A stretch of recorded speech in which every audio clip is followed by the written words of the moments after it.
Hey guys, welcome to my channel. My name is ReadingBear and I hope you are ready for some more stories. And today, we'll take a look at some new entitled people content. If you enjoyed my content, please don't forget to subscribe to my channel and post some bear emojis in the comment. And now, let's dive right into the stories. The first story is titled "We Must Have a Private Room." My 10-year-old son was in the hospital after a surgery. Rooms are shared, ward is full. My son is quietly reading a book out loud and we get a new roommate. I have been coming in and out of the room and I guess I look like a nurse. Nurses are allowed to wear a variety of clothing. This was pre-COVID. I tend to walk quickly, was wearing hair in ponytail, and must have had that bustling nurse look. Mother of new patient is highly agitated as they arrive from a procedure and says that the room is too loud and disturbing for her child. Child seems fine, not bothered, not in pain or looking stressed at all. She insists on having a private room. I am in and out of the room, getting some things for my son. She is not getting any joy from nurses, so she corners me, assuming I am in charge here, and lets loose on how the other child, my son, is too loud and her child needs peace and quiet. Good luck getting that in any hospital room, haha. Her insurance pays for a private room, all great except it is a full house, so no space for private, and I needed to make it work. The look on her face when I told her I did not work here and the child in the next bed was my son. At least she looked a bit abashed but mostly exasperated. I get it's a stressful time, but the entitlement on this lady was ridiculous.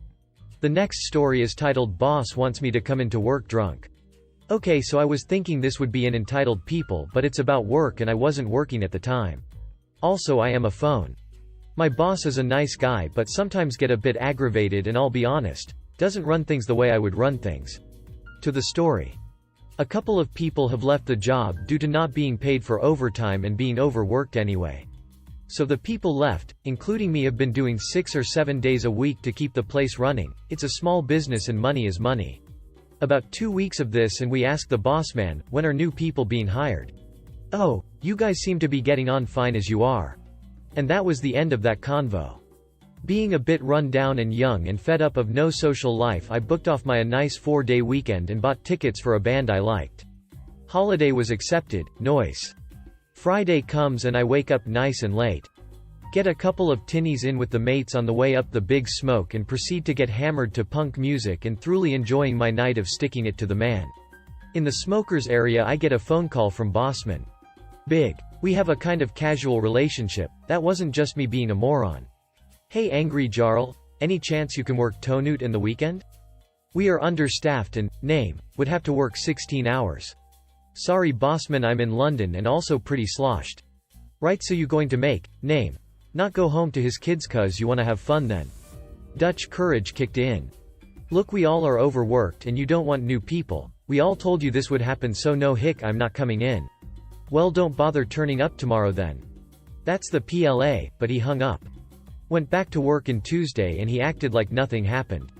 Turns out Bossman did the shift himself because, name, just got in his car after hearing the convo over the phone. Started the job search again cuz still no one new being hired because, of course, we seem to be managing fine. This has basically been just a bit of a rant. Boss is a nice guy but his corner cutting to make money is just basically treating his staff like poo. The next story is titled "Karen Got Slapped." Okay, so this only just happened a few hours ago and I still have a bit of an adrenaline rush, so bear with me. As everyone is bound to know, shopping lately has been a little hectic. The mass crowding has gotten better now that there are limitations on how many people can enter a shop at one point, but everyone is still pretty stressed out and all dolled up in their lovely fashionable face masks. All that being said, there is no excuse for what this woman did. I live in England, and over here we have a certain big supermarket store with a burgundy, orange-themed uniform. So after finally getting through the queue into the store, I grabbed a cart and I was off. I was there for maybe 20 minutes when I rounded the condiments aisle and caught what happened. First, there was a woman, younger looking, maybe a teenager, who was wearing an orange jacket, but it looked like one of those bright neon tracksuit ones, not the uniform, crouching down on her knees looking through whatever was on the lowest level. I do that sometimes. The cheaper stuff tends to be from food companies who can't afford the premium shelf space, and she was wearing AirPods. Next, there was an older woman. Not a Karen in the typical haircut, overweight, overdressed sense, but she did have that face. That, I'm too important to be kept waiting, serve me now, peasant, face, and no mask, standing behind this clearly oblivious girl. She had to have been trying to get her attention before I even walked into the aisle, and for some reason, the moment I appeared, she snapped. I'll never know what possessed her, but this older lady actually reached down and grabbed the younger by her underarm, yanking her up to face her. The girl reacted as I believe many people would. Without even asking questions, she yelped, spun off balanced, and clocked Karen right in the face. It was glorious. The woman's nose started bleeding, and the young lady was just standing there in shock. Someone loudly announced they were going to go get an employee, while I put myself between the Karen and the young girl, fearing the older woman may try to retaliate. The girl looked dumb with shock. Meanwhile, Karen started screaming. I didn't really catch what she was saying in the haze of it all, but I know a bloke behind me was shouting back at her, telling her she shouldn't have grabbed the girl and that it was her own fault. More screaming, then the employees showed up. From there, it was just a matter of getting everyone's stories. Pretty much everyone who stuck around saw Karen grab the girl first, so Karen had no leg to stand on, though it didn't stop her from demanding the police be called and that she was going to press charges. The police had already been called by a manager, and us witnesses were asked to stay and wait for them. Some couldn't, as they were with their families and such, but I, having nothing better to do, stuck around. At this point, the girl had calmed down, and was just kind of standing there silently while the woman continues to scream about pressing charges, and suing, and fired. While the manager just kept on repeating things like, "She doesn't work here, ma'am. Please calm down, ma'am." The police questioning was actually pretty fast, if boring. Not at all as interesting as it is in the movies. I didn't get to see a grand parade of Karen being dragged away in cuffs, sadly. Once all the statements had been taken, both women were escorted outside by police, and that was pretty much the end of it for me. I did still see them in the parking lot speaking to different officers, but couldn't get close enough to hear anything that went down. I made sure the police and the store had my number, just in case, finished my shopping, and then went home. It's been a few hours, it was surreal, and I'm actually kind of hoping it ends up on YouTube in the next few days. So there's my story. Hope it entertained. The next story is entitled Neighbor Parks in Our Driveway. I live on a lovely quiet close with only 6 houses on. I live on the end of the close. For context, one of the houses has a driveway fitting 1 car. However, as ours is the end house, we have extra land and our driveway fits 2 cars on it. Yesterday I came back from the shops and couldn't park on our driveway as there was a random car next to my husband's. I know all our neighbors well except the woman at number 4 who moved in last month, so I knocked there first. The neighbor has a car in her driveway already even though she doesn't drive. I ask her if she knows whose car it is and she says it's her son's. I tell her politely she needs to move it off my driveway, to which she says no. She says I shouldn't be able to take up 2 parking spaces and everyone else only gets 1. Is this woman serious? She's parked on our land, not on the road. Her son hears what I'm asking and suddenly comes over. He starts acting like a big hard man, saying he's not taking orders from me on where he can park. My husband is a lawyer and he told me there's actually no laws against trespassing in the UK. However, the guy is parked over the curb as he's not bothered to move my daughter's bike. I go and sit back in my car and ring the police. I ring through the non-emergency line. Police come and issue him with a fine as he was obstructing a public highway. We've now had a gate installed which we can lock. It's a pain in the backside, but I have mobility issues, so need to be able to park outside my home. The next story is titled Not the Request Line. Growing up, my family's phone number was 555-5070. There was a local radio station whose request line was 555-5700. We would get calls at odd hours of the night from people trying to request a song. This was in the early 1980s, so answering machines weren't widespread. It was annoying, to say the least. We assumed they were just reading the phone number out wrong on the air. Turns out, they weren't quite reading it incorrectly. Call us at 555-5700 was interpreted by some of their listeners literally as 555-50-700. The last 0 wouldn't register, so it would ring our house. So my father very kindly called the manager of the radio station and asked that they simply change the way they read the request line phone number on air. Unsurprisingly, the manager wasn't receptive to that idea. "We're a radio station. We don't have to change anything," was basically the response. So the next time someone called, my father very excitedly told them they were caller 10 and they had won a brand new car. All they had to do was come down to the station and mention that they won it on the request line. He also told them that if anyone gave him any trouble, just ask for the station manager. He'd be able to sort things out. As I recall, my father gave away 2 cars, and we never had a wrong number for this radio station again.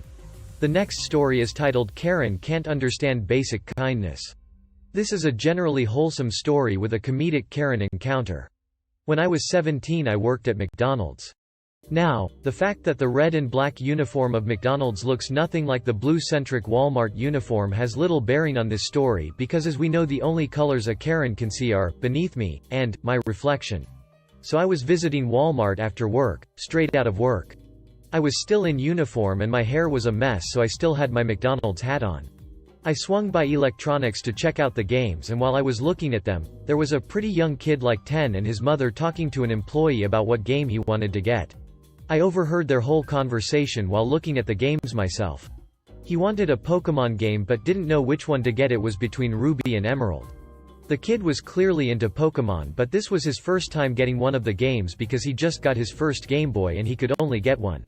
His mom clearly had no idea and the employee, a very pleasant older gentleman who didn't know beans about something like Pokemon, were trying to puzzle out the difference between the 2 games. I loved the kid's enthusiasm and totally understood his anxiety about wanting to get the right one, and since I could see his mother and the employee struggling I went ahead and politely interjected myself. As a big fan of the games I knew an unhealthy amount about them. I explained the general difference between the games and answered his questions about them and he ended up going with Emerald. His biggest concern was making sure he could get a Torchic. After the, very relieved, adults headed off to the register to check out I was about to leave when an older woman with her husband got my attention and asked, I need help with the TVs. I responded, sorry I don't really know anything about TVs. Well why not? Aren't you expected to? She huffed back. I realized that in spite of my uniform she thought I was an employee. I laughed and told her, sorry I don't work here, I work for McDonald's.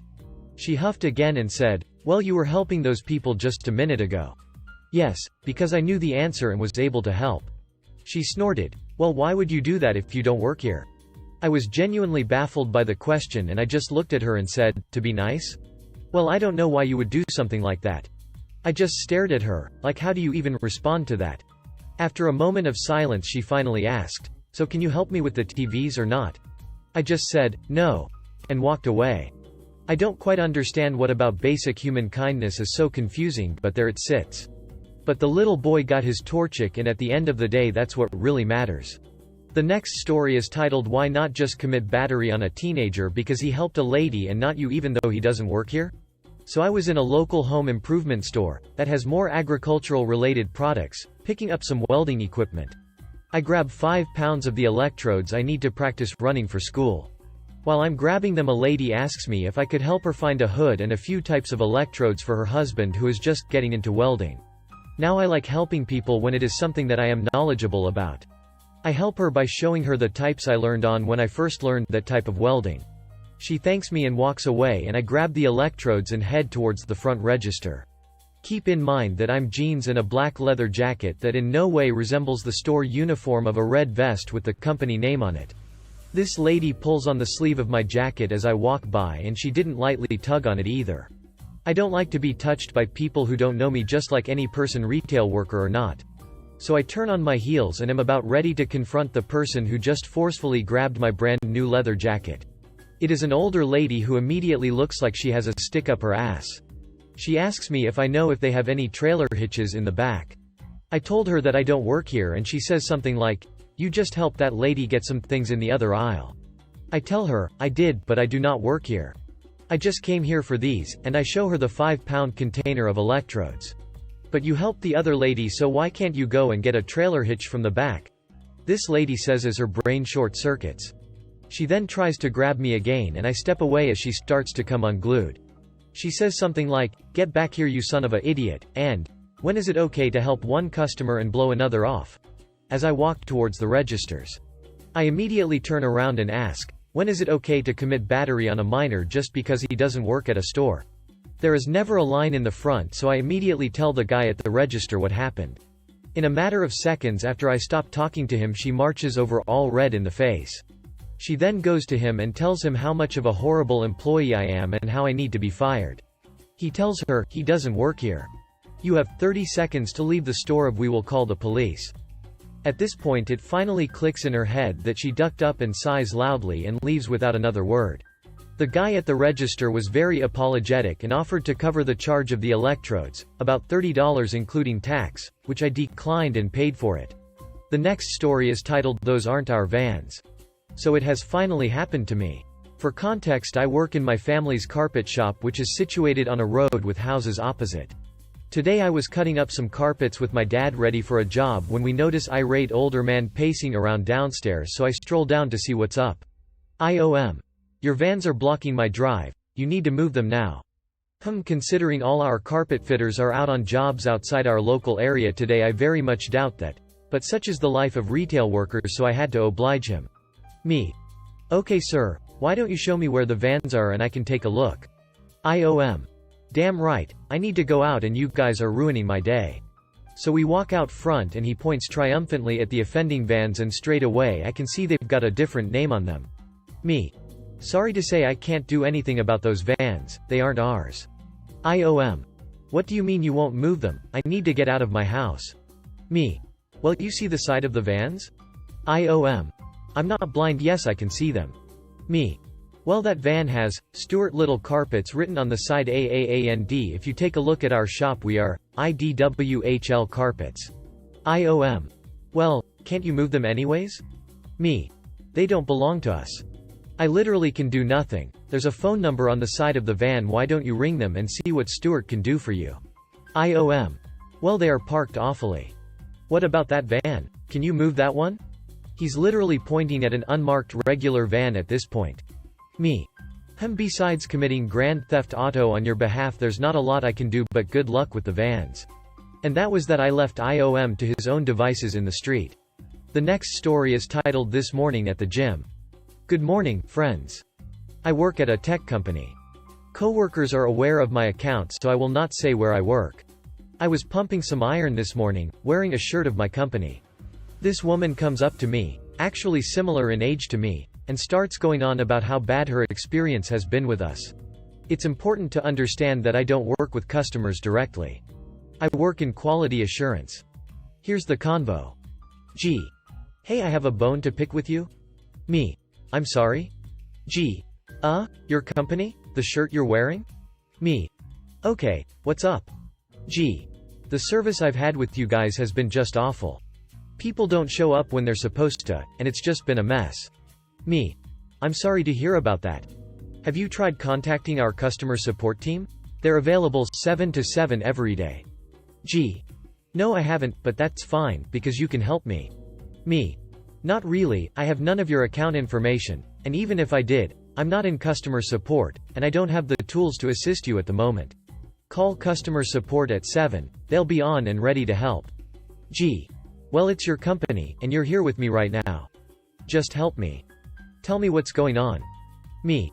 Call customer support at 7, they will. Gee. So you're not going to help me? Me. I can't do anything to help you right now. Gee. Unbelievable, when I do call in, I'll be telling your manager about you. Me. Enjoy your workout. If you enjoyed the video, please subscribe to the channel and post some bear